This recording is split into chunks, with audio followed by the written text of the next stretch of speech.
विचारों पर काबू कैसे पाएं या मन को कंट्रोल कैसे करें। आपको विचारों पर काबू क्यों पाना चाहिए, विचारों को अपने अनुसार क्यों चलाना चाहिए, इससे क्या फ़ायदा होने वाला है, किस प्रकार अपने विचारों को अपने अनुसार चला सकते हैं, किस प्रकार आपको प्रभावित करते हैं।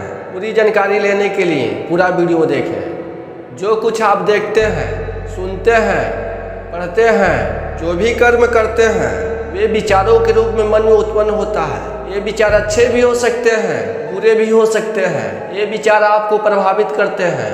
अच्छा, आप किसी किताब को पढ़िए, आप ऐसा पढ़िए कि कुछ पढ़ी चीज़ें आपके दिमाग में लंबे समय तक रह सके।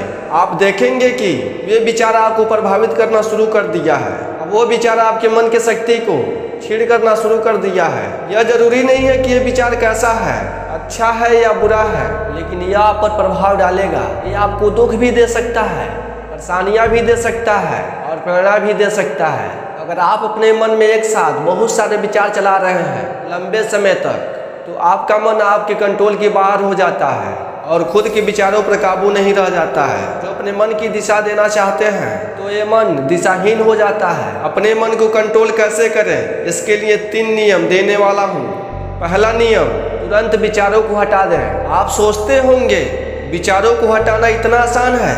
आसान है, संभव भी है। आप एक किताब पढ़ते हैं, पढ़कर उसे रख देते हैं, जब ज़रूरत होती है तब फिर पढ़ते हैं और फिर उसे रख देते हैं। इसे साथ लेकर चलते नहीं ना। ठीक इसी प्रकार से आप विचारों को दिमाग से हटा सकते हैं, मतलब इसे तत्काल के लिए भूल सकते हैं। पर इसका मतलब बिल्कुल यह नहीं है कि आप विचारों को हमेशा के लिए मिटा दिए हैं। इसका मतलब यह है कि आप दिमाग पर चढ़ाकर नहीं रखते हैं। अगर आप विचारों को हटाते नहीं हैं, ये दुख परेशानियां दे सकती हैं। जिस प्रकार एक गिलास पानी अपने हाथ में लेकर जितना अधिक समय तक रखते हैं उतना ही वजन बढ़ता जाता है, ठीक इसी प्रकार से दिमाग में विचारों को चढ़ाकर रखने से मन कंट्रोल के बाहर हो जाता है। हाँ, गिलास किसी उद्देश्य का पूर्ति करता है तो फायदे की बात है, मतलब विचार किसी उद्देश्य की पूर्ति करने के लिए है तो ठीक है। अगर ऐसा नहीं है तो इसे दिमाग में चढ़ाकर मत रखें, नहीं तो भारीपन महसूस कराएगा।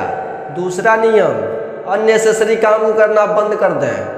अननेसेसरी काम का मतलब है कि जो चीज़ें आपके लिए किसी प्रकार की सहायक नहीं है उसे करने से बचें। जैसे आप एक छात्र हैं तो आपको पढ़ाई करने से मतलब होना चाहिए, लेकिन आप यह न करके 4 लोगों में राजनीतिक बात करना, मूवी देखना, रील्स देखना, गाना सुनना, मतलब फालतू के काम को करना और उनके विचारों को दिमाग में रखना, ये आपके मन को दिशाहीन कर देता है। तीसरा नियम, अपने मन को शांत रखें। अपने मन को शांत रखने के लिए सुबह उठें, ध्यान करें। जब भी मन अशांत हो तो आप शांत जगह पर जाएं, जहां पर आप अपने विचारों को रोक सकें। अगर आप इन नियमों का पालन करते हैं तो आप अपने मन को कंट्रोल कर सकते हैं, अपने विचारों को सही दिशा दे सकते हैं और जो चाहेंगे वह कर सकते हैं।